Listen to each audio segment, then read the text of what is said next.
Good morning. Welcome to SK Education Track.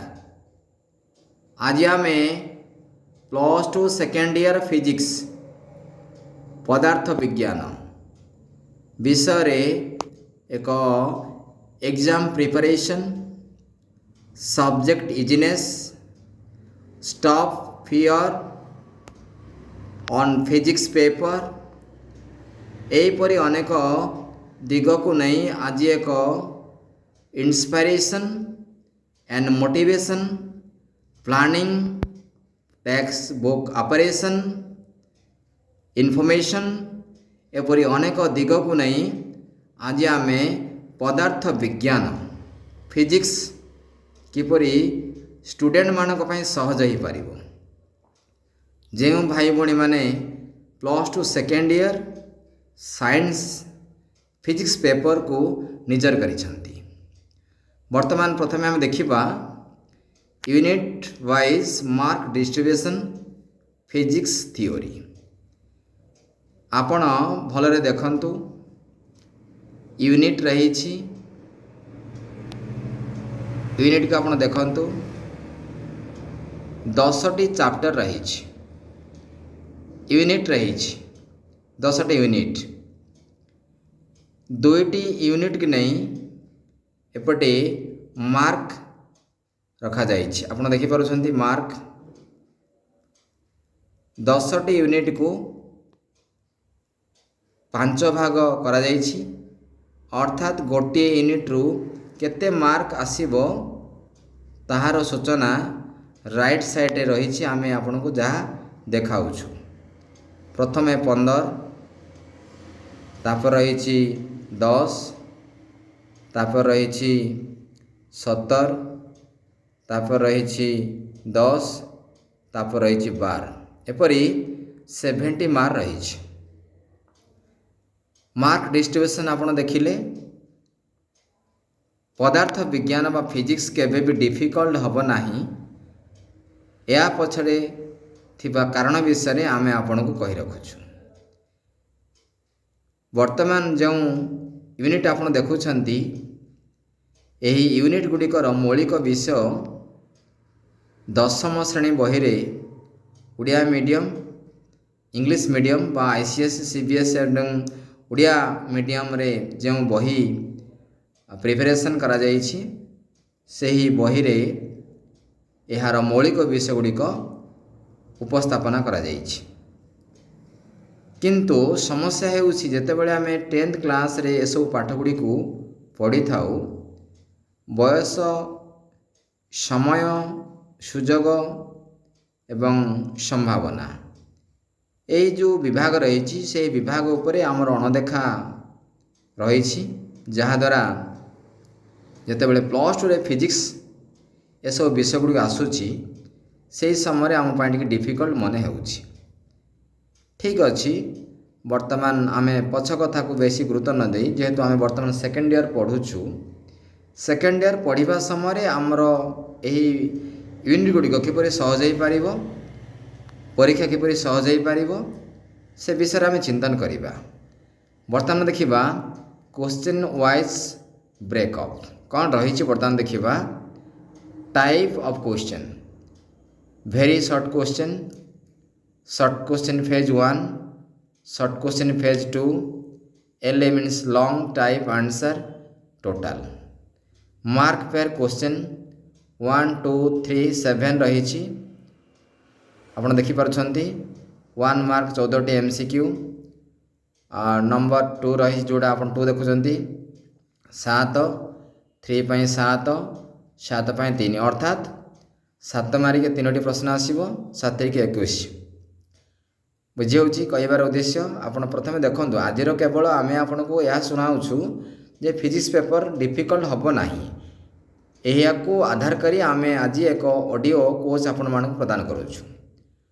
अनेक भाई भणी अछंती physics कथा कहिले से माने टिके विचलित होंती किसी विचलित कारण नाही प्लानिंग रही ऑपरेशन सिस्टम रही जहाँ को नहीं आपण आगु को बढ़ी पारिबे।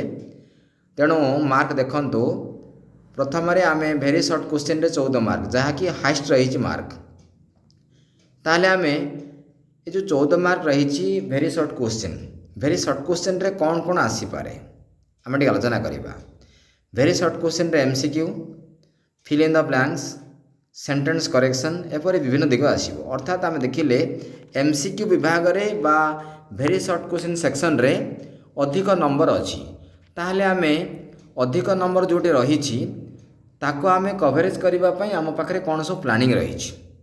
अर्थात आम पढ़ुवा बही रे जो रही MCQ, सेंटेंस करेक्शन बा फिल इन द ब्लैंक्स ताको आम प्रथमे आम नोट रे नोट करवा।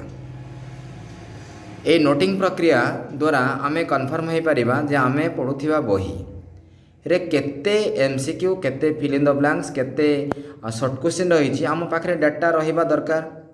किंतु मैक्सिमम पिला मानकर आम खाता देखुचु तांका पाखरे टोटाली से जो बही रखिंट आम जेकोसी कंपानी भी बही रखु से किसी प्रॉब्लम नहीं, किंतु से बही टोटाली केते MCQ रही पिला को जब पचारा जाए हठात से कही पार ना 100 कि 200 कि 300 केते भेरी सर्ट क्वेश्चन रही से विषय से नॉलेज न था। अर्थात ये आम प्रमाणित हो जाऊँ जे पिला प्रिपरेशन करूना नॉलेज एक प्रक्रिया जहाँ को आम मापी पारिबा नहीं, जहाँ को आम स्पर्श करि पारिबा नहीं, किंतु प्लानिंग तो आम करि पारिबा जे 70 मार्क रु आम केते मार्क दरकार रहउची, कौन सूचीपत्र रही ता विषय तो आम आलोचना करि पारिबा ना, एथिपाई कि समस्या नहीं। ताहले अनुभव करवा दरकार जे आमर आम पाठ को बुझापी जी समय देउछु प्लानिंग आम से समय दौना। जितेबाला आम योजना करवा, योजन जो विषय गुड़ डिफिकल्ट रोचे आम तापर आलोचना करवा। जदि आम जहाँ आज आपको देखाऊँ जो चित्र आम देखाऊँ बा जो आम ऑडियो क्लास आपको देउछु ए जो मार्क डिस्ट्रीब्यूशन विषय अधिकांश पिला अज्ञ अच्छा, ताहले आम जानिबा दरकार जदि गोटे पिला केवल MCQ कवर करुछि ताहले सी बहुत मार्क भी पाउछि, कारण हाईएस्ट मार्क रही तापर 7 तापर 7 तापर रही 8 ए जो मार्क रही आम देखा जो नंबर रही 14 14 21 21 तार अर्थ आम देखिले जो 21 मार्क रही आ गोटे 21 मार्क रही 14 14 रही तार अर्थ आमको 4टी फेज रे आमको अटेंड करने पड़ो। तेणु 14टा क्वेश्चन MCQ बहुत इजी, यह आम को बहुत क्वेश्चन रही आम आपन को कही रखुचु जितेबाला MCQ क्वेश्चन गुड़ आसूँ फिजिक्स रे से क्वेश्चन गुड़ 2 टाइप रे विभक्त करा जायछि। प्रथम हूँ memory based question, understanding based question जहाँ आम कहीपर। अंडरस्टैंडिंग बेस्ड क्वेश्चन गुड़िक टिके डेन्स बा टिके डीप को जीव, किंतु जितेबाला किसी मेमोरेबल क्वेश्चन मेमोराइजिंग क्वेश्चन अच्छी ताकू आम विदाउट टीचर मैनेज कर। अर्थात 14टा क्वेश्चन केबे भी अंडरस्टैंडिंग बेस्ड क्वेश्चन आसीबो नाही, निहाती भाव में मेमोरी बेस्ड क्वेश्चन आसीबो।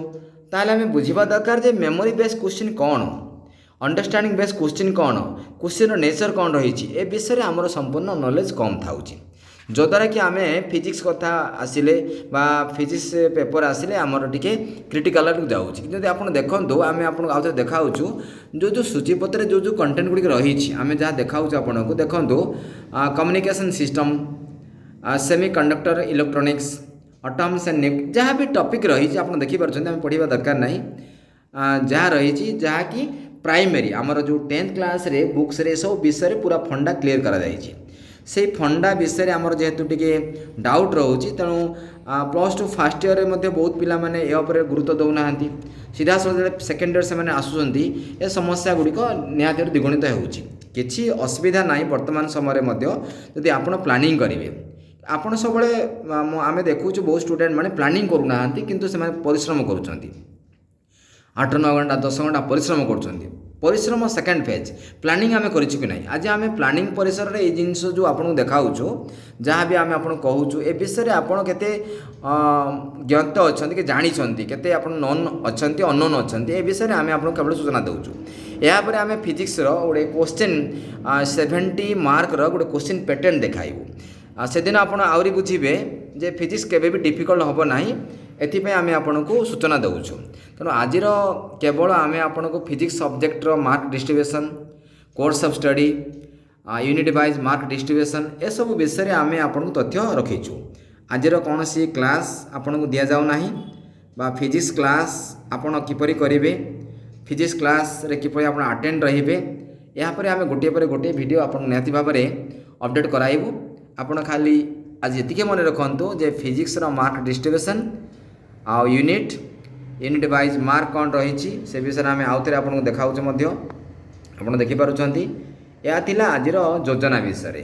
ତାପରେ ଇନଷ୍ଟ୍ରକ୍ସନ୍ ବିଷୟରେ ଆମେ ଆପଣଙ୍କୁ ଆଉ ଥରେ କହି ରଖୁଛୁ। ଯେଉଁ ଇନଷ୍ଟ୍ରକ୍ସନ୍ ରହିଛି ଆପଣ ତା ପଢ଼ିପାରିବେ, ଯାହାକି ଫିଜିକ୍ସ ପେପର ପାଇଁ ବହୁତ ସହଜ ହୋଇପାରିବ। ଏସ୍କେ ଏଜୁକେସନ୍ ଟ୍ରାକ୍ ତରଫରୁ ପାଠକୁ ସହଜ କରିବା, ପାଠକୁ ଭୟ ନ କରିବା, ପାଠକୁ ନିଜର କରିବା ପାଇଁ ଅନେକ ମୋଟିଭେସନ୍, ପ୍ଲାନିଂ, ଅପରେସନ୍, ଇନଫର୍ମେସନ୍କୁ ପ୍ରେଜେଣ୍ଟେସନ୍ କରାଯାଉଛି। ଯଦି ଆମକୁ ପ୍ରଥମ ଥର ପାଇଁ ଆପଣ ଦେଖୁଛନ୍ତି, ଆମ କଥା ବୁଝୁଛନ୍ତି, ତାହେଲେ ଅନୁଭବ କରନ୍ତୁ, ଆଜି ହିଁ ସବସ୍କ୍ରାଇବ୍ କରନ୍ତୁ, ଲାଇକ୍, କମେଣ୍ଟ, ସେୟାର ଡିମାଣ୍ଡ କରନ୍ତୁ। ସବଜେକ୍ଟ ଇଜିନେସ୍ ସେକ୍ସନକୁ ଆପଣଙ୍କୁ ଆମେ ସ୍ୱାଗତ କରୁଛୁ। କୌଣସି ବିଷୟ ଡିଫିକଲ୍ଟ ହେବ ନାହିଁ। ଏହି ଆଭାସ, ଏହି ସୂଚନା ଏସ୍କେ ଏଜୁକେସନ୍ ଟ୍ରାକ୍ ପାଖରେ ରହିଛି। ପରିଶ୍ରମ ପରବର୍ତ୍ତୀ କଥା, ଯୋଜନା ପ୍ରଥମ କଥା। ଏହି ଅବସରରେ ଆମେ ଆଜି ଏକ ଛୋଟ ମୋଟିଭେସନ୍, ଇନଫର୍ମେସନ୍, କମ୍ୟୁନିକେସନ୍, ପ୍ରମୋସନ୍ କ୍ଲାସ୍କୁ ରଖିଥିଲୁ। ଫିଜିକ୍ସ ପେପର କେବେ ବି ଡିଫିକଲ୍ଟ ହୁଏ ନାହିଁ, ଏହା ଆମେ ଆଜି ଆପଣଙ୍କୁ ଏହି ଅବସରରେ ଗ୍ୟାରେଣ୍ଟି କରାଇଲୁ।